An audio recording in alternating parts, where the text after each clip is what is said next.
কিরে কি ঝামেলা হইছে? কি হয় নাই বলেন? আরে কি হইছে সেটা তো বলবেন কেউ। এভান্টি কি হইছে? ভাইয়া বরের নামে একটা মিস্টেক হয়েছে, পি এর জায়গায় ডি হয়ে গেছে। এই তোর বড় ঝামেলা? হ্যাঁ এদিকে আউট অফ কন্ট্রোল সিচুয়েশন। এতটুকু প্রবলেম সলভ করতে পারোস না, আবার তুই ইভেন্ট ম্যানেজার হবি। আমি তোরে কতবার বলছিলাম আমার পার্সোনাল প্রবলেম আছে, আমি এই ইভেন্টে আসতে পারবো না। হ্যাঁ তাও আমার কেন আসতে হইলো, তাও আবার এই সিলি ম্যাটারে? হ্যাঁ সরি, অনেক স্ট্রেসের মধ্যে ছিলাম তো, তাই ঝামেলা হয়ে গেছে। আচ্ছা ঠিক আছে। ভাইয়া আমাদের কয়টা ছবি তুলে দেন তো। এটা একটা ছবি হলো, এর থেকে তো আমার আইফোনের ছবি ভালো আসে। ভালো আসে নাই। বান্টি ক্যামেরাটা দে, পিছিয়ে যান একটু, স্মাইল। ওয়াও ভাইয়া আপনি তো অনেক সুন্দর ছবি তোলেন।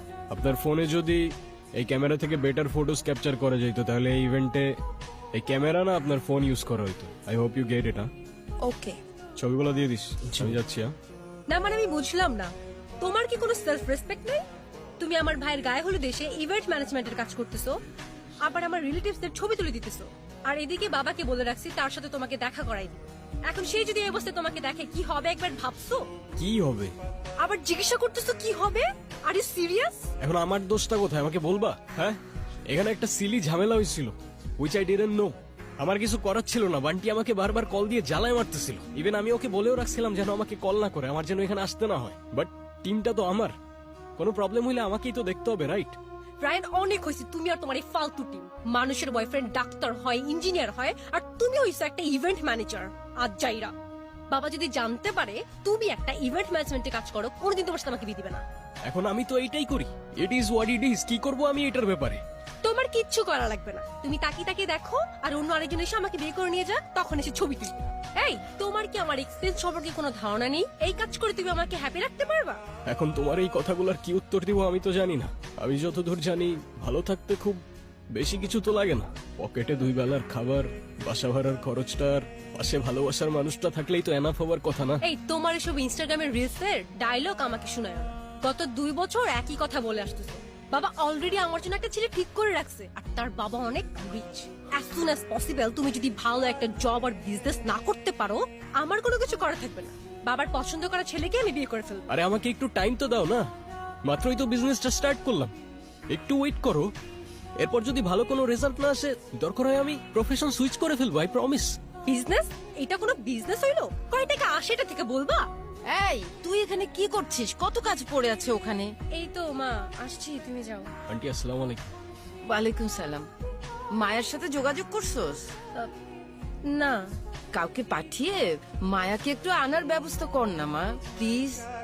ওকে দেখতেছি আমি কি করা যায়। আচ্ছা আচ্ছা শুনো, তোমাকে না বলছিলাম এর আগের বার আমার একটা বোন আছে? হ্যাঁ ওই তোমাদের ফ্যামিলি থেকে আলাদা থাকে যে। হ্যাঁ, ওকে কালকে হোস্টেল থেকে নিয়ে এখানে নিয়ে আসবা। এমনিতেও বাসার কেউ ওকে পছন্দ করে না, আমিও করি না, কিন্তু মায়ের ফেভারিট চাইল্ড তো, তাই ওকে বিয়েতে আনতেই হবে। কালকে তো আমার কিছু কাজ ছিল, আর তাছাড়াও তোমার ফ্যামিলির কেউই তো তোমার বোনকে নিয়ে আসলে ভালো হইতো, রাইট? ফ্যামিলির কেউ যাবে না তো? ফ্যামিলির কেউই ওরা দেখতে পারে না। দেখতে পারে না মানে? ঠিক বুঝতে পারলে না তো? ওর ব্যাপারে যত কম বুঝবা ততই তোমার জন্য ভালো। এমনিতেও ও আমাদের ফ্যামিলির জন্য না থাকার মতোই। ছোটবেলায় বাবা ওকে বাসা থেকে বের করে দিছে, তারপর থেকে বড় কোনো অকেশন ছাড়া ওর সাথে দেখা হয় না। আমি মায়ের হোস্টেলের অ্যাড্রেস তোমাকে হোয়াটসঅ্যাপ করতেছি। আর শুনো, ওরে কি দিয়ে আনতে যাবা? কেন? বাইক? খবরদার এই বাইক নিয়ে যদি আনতে গেছো, ফার্স্ট ইমপ্রেশন বলো একটা কথা আছে। কতবার বলছি একটা গাড়ি কিনো, একটা গাড়ি কিনো। এখন আমি গাড়ি কেনার জন্য এত টাকা কোথায় পাবো? বাইকটাই তো বন্ধুর থেকে ধার নিয়ে চলতেছি। এত কিচ্ছু আমি জানি না, তুমি ওকে গাড়ি দিয়ে আনতে যাবা ব্যাস। আচ্ছা ঠিক আছে, আমি একটা উবার নিয়ে চলে যাব। উবার? তুমি নিজে ড্রাইভ করে যাবা?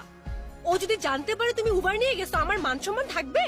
এখন উবার ছাড়া আমি গাড়ি কোথায় পাবো? কোথায় বাবা মানে? ম্যানেজ করো। উফ, কেন যে আমি তোমার ভালোবাসতে গেছিলাম?